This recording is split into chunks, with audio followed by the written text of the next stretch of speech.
I mean, you kind of kickstarted the question I had to ask. This is such a great, loving tribute, wrapped up in all the craziness of old Hollywood and Los Angeles. I'm curious for each of you, David especially, were there other films you wanted to directly homage, and what are your the classic films you love?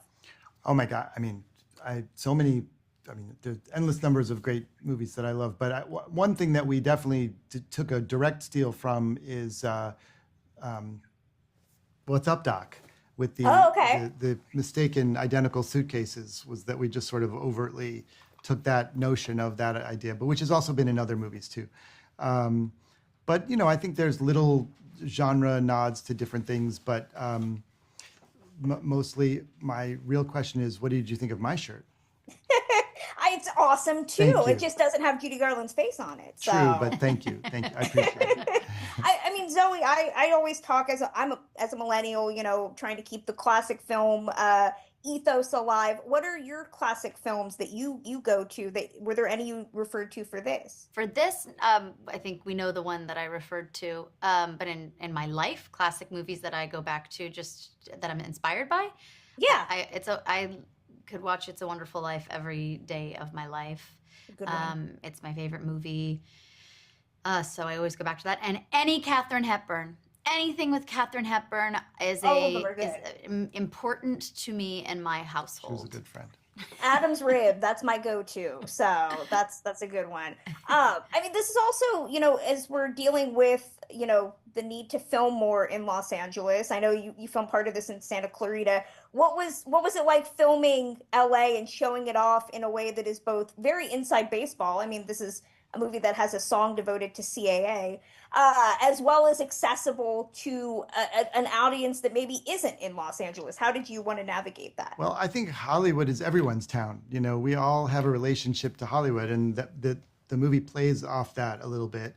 But we also do live here and work here and love this town and love all the people, the community of filmmakers and crew here. And so to be able to shoot in a place where features are shot less and less, and especially comedy features, especially independent original comedy features, it was something we were extremely grateful to be able to do, and feel like it should be done much more. Yeah, couldn't have said it better 100%. Myself. I'm born and raised in Los Angeles, and I any opportunity to be a small part of bringing film back to LA is very meaningful to me. We have just the most, it's an amazing community, and there's not enough work here, and there should be. We need to bring movies back here. So thank you, David, for bringing a movie back here. I mean, Zoey, you talked about Katharine Hepburn, and of course I love the way you play Gail, with the kind of wide-eyed ingenue element, but still very, very aware. What was the pitch to get you into this project? Was it the script, or how did I pitched myself to David? That's her way of saying it. No, that is the truth. You didn't know who I was. I read the script, and I reached out to David, and he very. I was grateful that he took a meeting with me, and that I somehow convinced him. But that was how it went. I pitched myself to you. That is how. Do you disagree? I was going to say dispute. I honestly think the truth might be both things happen at the same time, because we were talking about who could possibly do this, and your name is the one that went to the top of our list, and then maybe at the same time you reached out to us. Could have been. Both things can exist in the same universe. Two things can be true. Yeah. That's something that I think we need to be more aware of in today's stratified political environment. Beautiful. Thank you. Exactly. All solved here with Gail Daughtry and the celebrity sex pass. I mean, there are so many elements of this movie that I did not know I would fall in love with. John Slattery, perfect Coolest, in the movie. Can we talk about that man? Let's. I have to.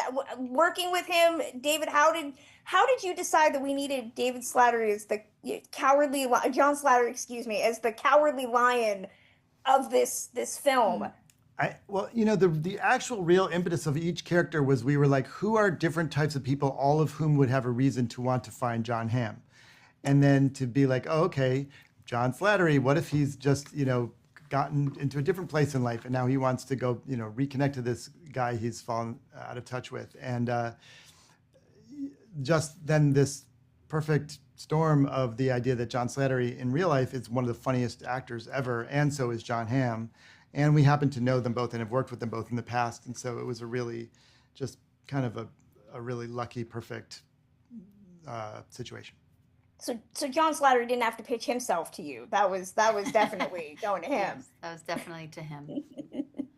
I mean, I have to ask Zoe a really random question. Go ahead. Probably the randomest question you're gonna get. But last year I spent writing a book about Tales from the Crypt. Graciously talked to both of your parents about working on that show. I was curious if you'd ever seen their episode of that series. I the truth is, I don't know. Part of me wants to say yes, and then the other part of me wants to say no, which means I don't know. You know what? Two things can be true. Exactly. I mean, it's on Shudder now after 30 years, so you can go back and watch it. And will you send me a link? I would love to see It's on Shudder. It's on the Shudder app. So okay, yeah, I need to see it. I love that you talked to them, though. That's so cool. They were very, very, very sweet. Your mom talked about how, she could do a lot with 23-year-old skin. It was great. I mean, to bring it back to this movie, of course, I mean, David, what were the challenges for you in filming, especially, now, anything that you took from like Wet Hot American Summer or any of your earlier work that you learned and applied to this project? We learned, starting with Wet Hot and before, even with The State and everything, much of what I've done over my career has been on a lower budget and quicker schedule side of things. And this was pretty challenging. That we had a 21-day shoot to do a pretty wide-ranging, somewhat epic movie. And so it was a very challenging puzzle, but fun at the same time. And a lot of times those challenges emerged, new ideas that were great. But we use every trick in the book we learned on how to get something and make it look like you want it to look with no time.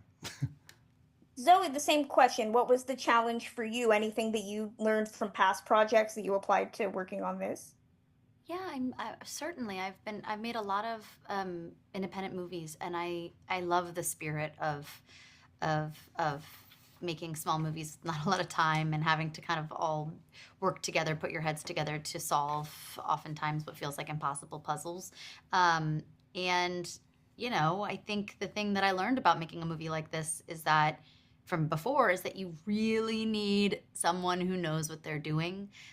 You need someone who has a great attitude and doesn't look at a problem like it's the end of the world. They look at it like, okay, how can we find a necessity is the mother of invention? How can we find something new and better even? And that was David to a T. And so it was just very fun. But yeah. And the big secret is to surround yourself with people who have that same kind of attitude of like, we're all here as a team, we're working together, we're not in competition, we're not, and I've found those people one by one over the years, and I'm so happy about that. Well, I think I'm coming to the end of my time. I could probably talk to both of you all afternoon. But so could we, No, I'm just glad I get to talk about this movie. I'm glad I got to bring up Tales from the Crypt. So, I hope you do get to see the episode. Me too. It's hilarious. I'm a bad child. I need to see that. I'm a bad daughter. In all seriousness, I think it was before you were born. So, you get a pass. Your kids are going to have a really tough time getting through all your stuff. I set them down. I'm like, watch Gail Daughtry in the Celebrity Sex Pass. Watch Voicemails for Isabel. My kids will watch anything unless I made it. That is not true. Your son is my younger son is now. He's so proud. He saw Gail. I asked him. He said 8 times. Yeah, I know. It's great. He's very proud of you. Fan. Yeah. Well, thank you both.